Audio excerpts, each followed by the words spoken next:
Ten Directions, or Jippo, will be updated again in the near future.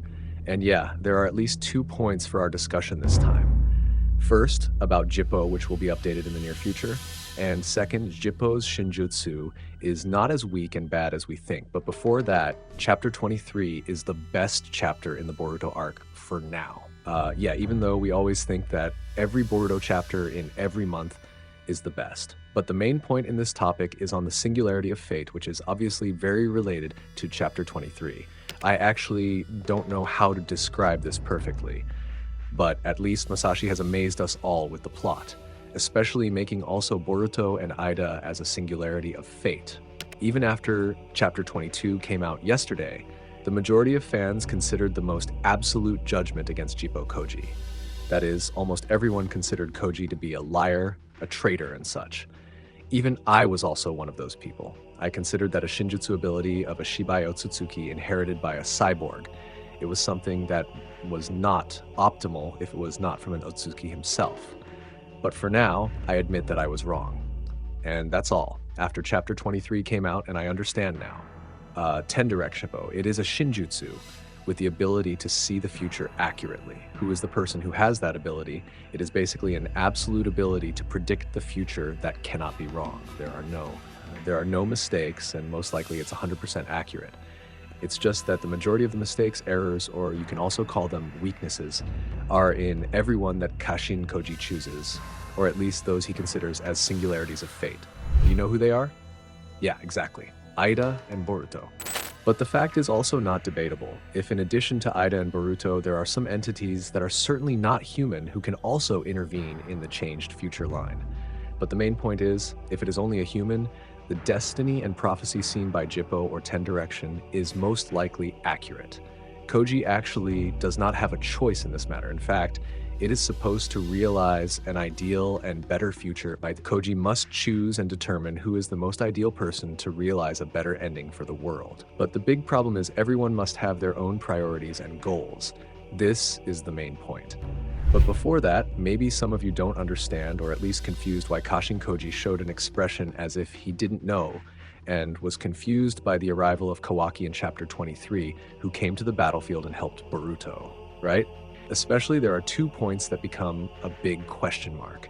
First and foremost, it's about Boruto forcing himself to go to the battlefield to help SARADA and others, even though the stakes are his life, which Koji repeatedly said that Boruto would die if he faced the Jura. The point is, we know that the biggest trigger for Boruto to ignore Koji's order to stay in the hideout was because of Yodo and Konohamaru. Yodo's death was absolutely the initial trigger for why Boruto should listen to Koji or not. But after Koji said that Yodo's death was part of a better outcome, such as the awaken of Sarada's new power, Boruto was even more unsure and hesitant, especially when he heard that his master, Konohamaru's condition, was also in danger. Which means Boruto concluded that Koji was actually deliberately going to sacrifice Konohamaru to achieve a more ideal future. Yeah, even though we don't know what will happen if Konohamaru dies at the hands of Matsuri, because surely 100% Konohamaru would have died if Boruto didn't help him, right? But the big question is, was Koji really unable to predict or at least see that if he said Yodo's death was to achieve a better outcome, such as the awakening of Sarada's power, did Koji know that as a consequence it would be Boruto who would be the problem for going into battle? Secondly, Koji also seems confused by what Boruto has been saying to Kawaki the last few days. So the point is, when the interrogation arc ends, we see where Kawaki and Boruto are talking to each other, and the main point is about Amado limiting Kawaki's power. But the problem is, Koji apparently did not know and could not predict that Boruto would leak Kawaki's hidden power, and most likely also, Koji did not know if Boruto invited Kawaki to work together to destroy the Divine Tree Human. And from everything that was done to Boruto without Koji's knowledge, it seems that this is where the singularity of fate begins to play a very important role. And most likely, Koji cannot see or predict what someone like Boruto, a singularity of fate, is planning. Because after all, Boruto is Koji's partner, and it can be said that almost 90% of what Koji sees, he shares with Boruto as part of a plan to achieve a more ideal future. Because whatever Boruto does, it's all absolutely based on Koji's orders. So if there is one thing that is outside Koji's plan, and Boruto acts based on his own wishes, then at that moment the future line will change and branch out. Whether for the better or for the positive, at least the future changes. Then about the point where I analyze and predict if Jippo will be updated again in the near future. After we know that the future trigger changes and branches because Boruto has other plans outside Koji's knowledge, the next factor that the future line will branch is because of Ida. But I actually don't really mind if you don't believe this, guys, but at least you can consider this.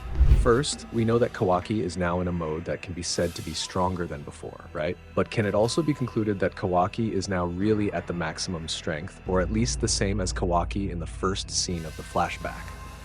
Let's say if indeed for now Kawaki is not fully in maximum mode. And the worst possibility if indeed in the end Kawaki loses against Jura, do you still not believe that Ida can intervene in Kawaki's death, whether the context is going to die or dying?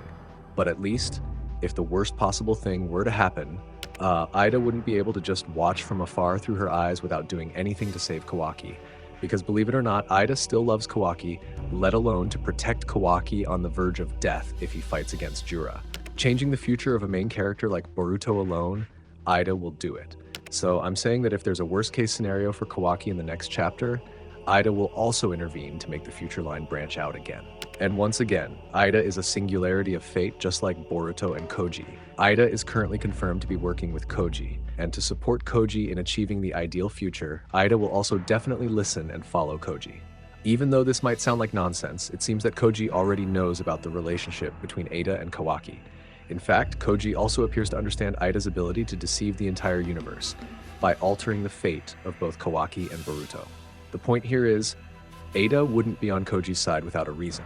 And that biggest reason is this.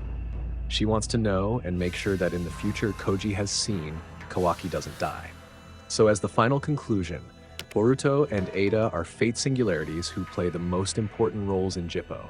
If they act outside of Koji's knowledge, then the future is guaranteed to branch off again, making it harder and harder to predict.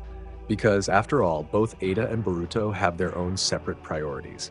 For Boruto, his priority is the lives of his friends. For Ida, it's Kawaki. It is what it is. But just a quick disclaimer, this is only my opinion and personal analysis, guys. If you have a different perspective or a reason why Jippo might never update again, I'd love to hear what you think. Thanks for watching. I'm Nim. See you in the next analysis and prediction. Bye-bye, Databayo.